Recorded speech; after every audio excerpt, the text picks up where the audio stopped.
Once you blow out the pistons, give it a good scrubbing with some degreaser and a little wire brush.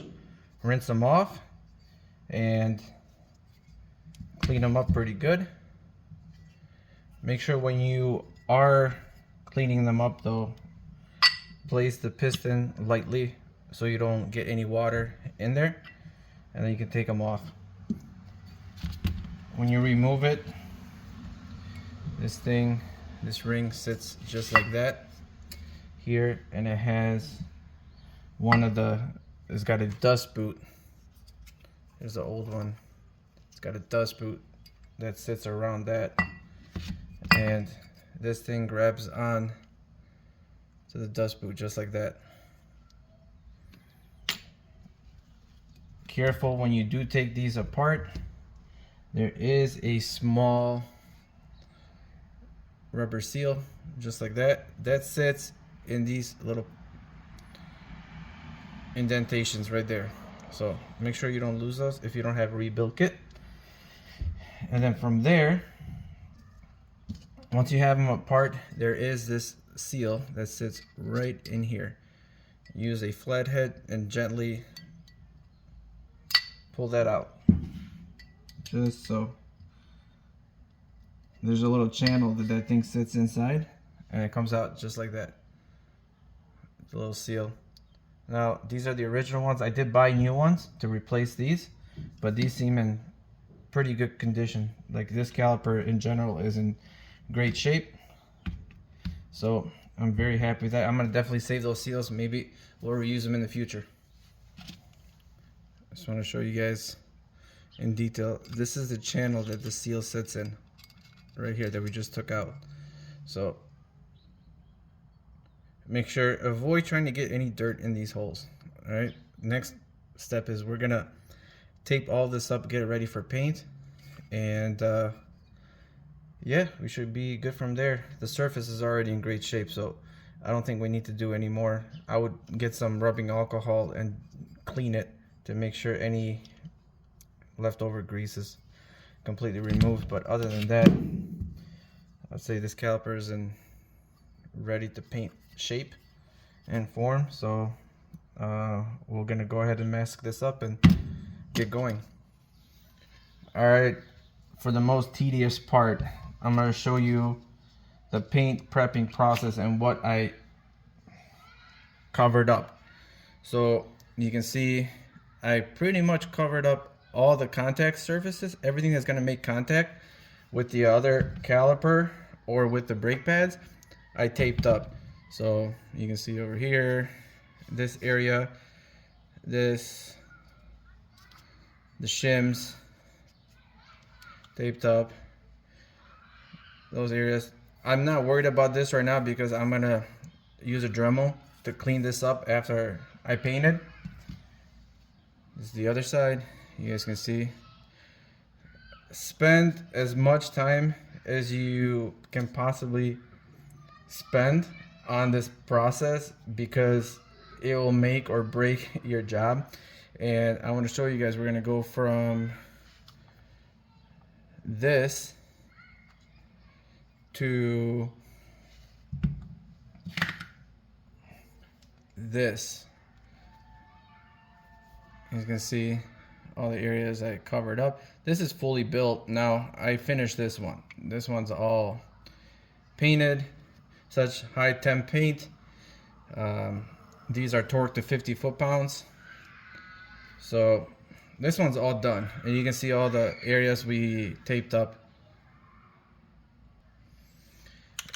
And for painting, we're gonna use the Rust-Oleum caliper paint. I've used this before and it holds up pretty well. So this one is what I use on the other side, and so once we get it painted, we're gonna go ahead and put all the the hardware back in between these, all the new seals and everything, the pistons, and should turn out pretty well. And next I'll show you my little paint jig setup that I came up with to get these painted. And we're gonna suspend them by these holes. Got a little wire hanger. We're just gonna hang these up. Like I said, put a little wire hanger through here, suspend them, and paint it up. So this is the setup jig for painting. You got it suspended, and you got some pretty good access all around. And we're just gonna go ahead and shoot it. All right, everybody. We finished spraying these yesterday, and we left them sit overnight.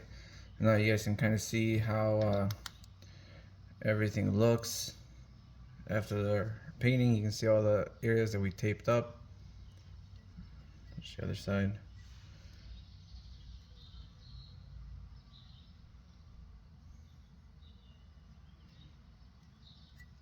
It came up pretty well.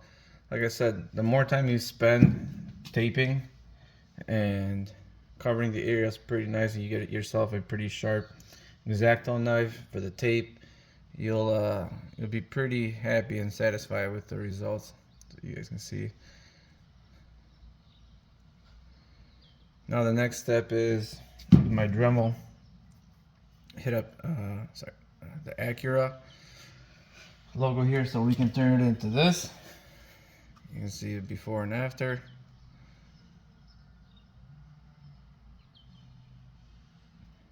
So once I get these fully assembled and everything, I'm going to give you guys a good weight comparison between this caliper setup versus the OEM one, and you guys will get a good understanding of the difference in weight savings from the two different caliper setups. This is our rebuilt kit from Centric. This is the part number. You guys are going to use this, and I believe it comes with all the rings, the dust boots, and these silver ones are what you wrap the dust boot over. I'll show you when it comes time to put that, but they lay just like that, and then the dust boot kind of fits over it. So I'll try to show you that step, because all the videos I looked online, it was kind of confusing and it made it a little bit more difficult to figure out. But you know, once you take them apart, you see how everything sits, and then it's pretty much doing the reverse. We got the Acura all cleaned up, dremeled out. Everything is nice and smooth now. Clean. Now the next step is to start assembling the whole caliper, and we're gonna start by the seal that goes into that little ridge. And it looks just like this. Before you put it in there, you want to kind of dip it into some brake fluid, then get it all fitted in there. And then following that, we're gonna press the pistons in by hand. We don't want to push them all the way in. We're gonna get them about halfway in, and the reason is because it makes putting the new dust boot a lot easier.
So you can see we got the pistons in about that far in, and they're pretty easy to, just press in there with your hand.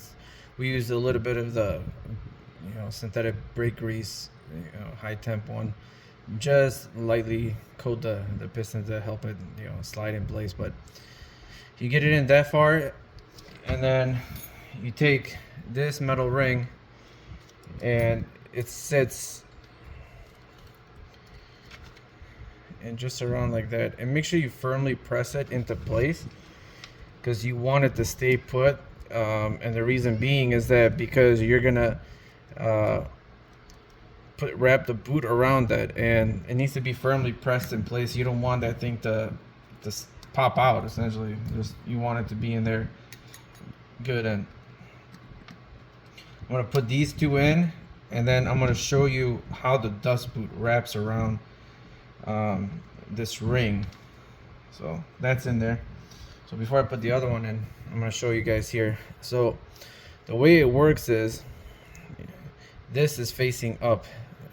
It's kind of hard to see, but this side faces up, and you have the opened end, which just faces, you know, the sits just like that, and then this ring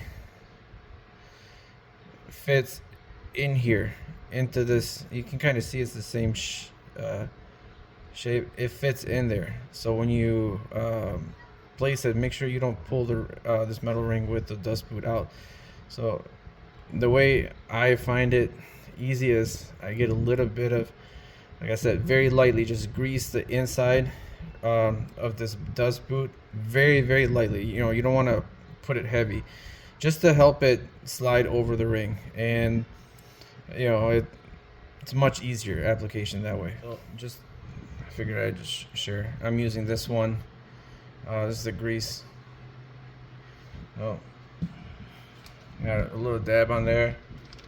I can just get a little bit on my finger, and I'm just gonna pull this out like that. Just run your finger all around, and then just that little bit that you put in there, you just want to work it all around that ridge. And again, we're not piling it on there, you know, heavy, just a light coating to, you know, reduce the friction when we're putting this on there. And see if I can get you guys a good angle on this. So what I do is I grab like that, pull it back, and start on one end over here.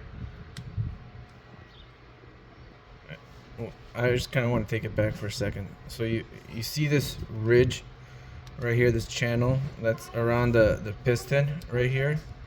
Well, on this piston channel right here, you want to make sure you want to fit this around that channel.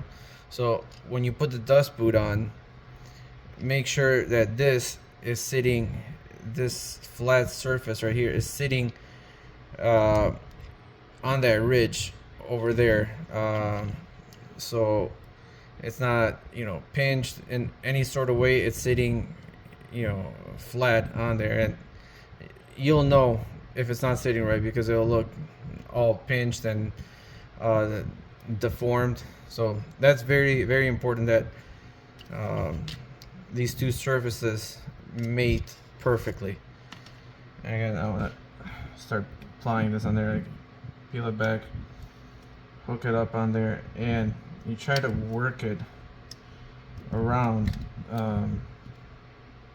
It's definitely not the easiest thing to do, so just try your best to get it to go all the way across.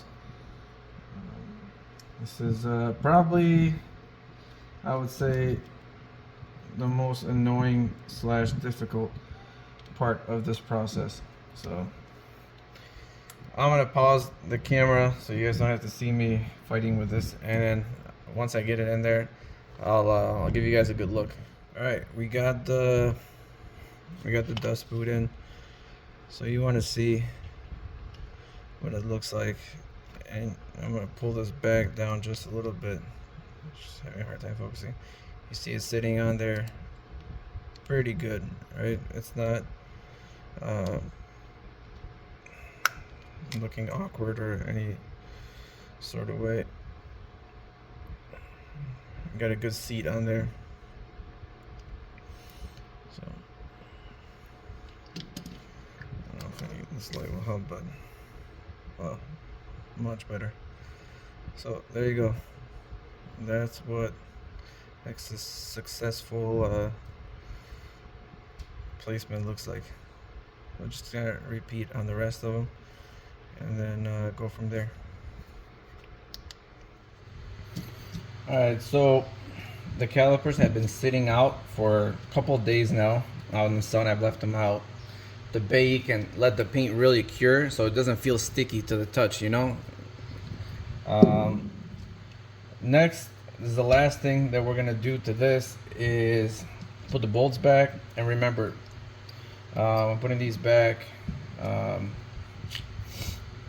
longer ones go in the outboard holes, and the shorter ones go in the middle ones, the inboard ones.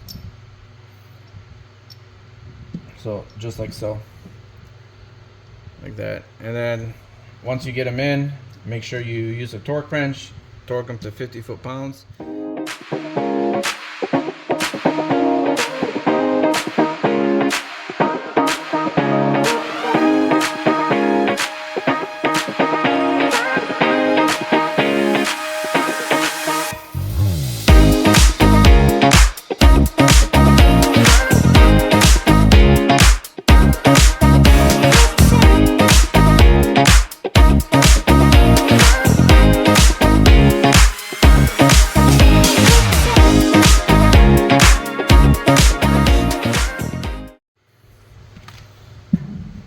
There you guys have it.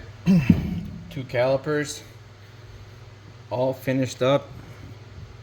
So please stay tuned for the next video where we will be installing these on the car, and I'll show you guys exactly how to do that. We're going to purchase the kit, the adapter kit, to get these installed on the ILX without having to do any modification.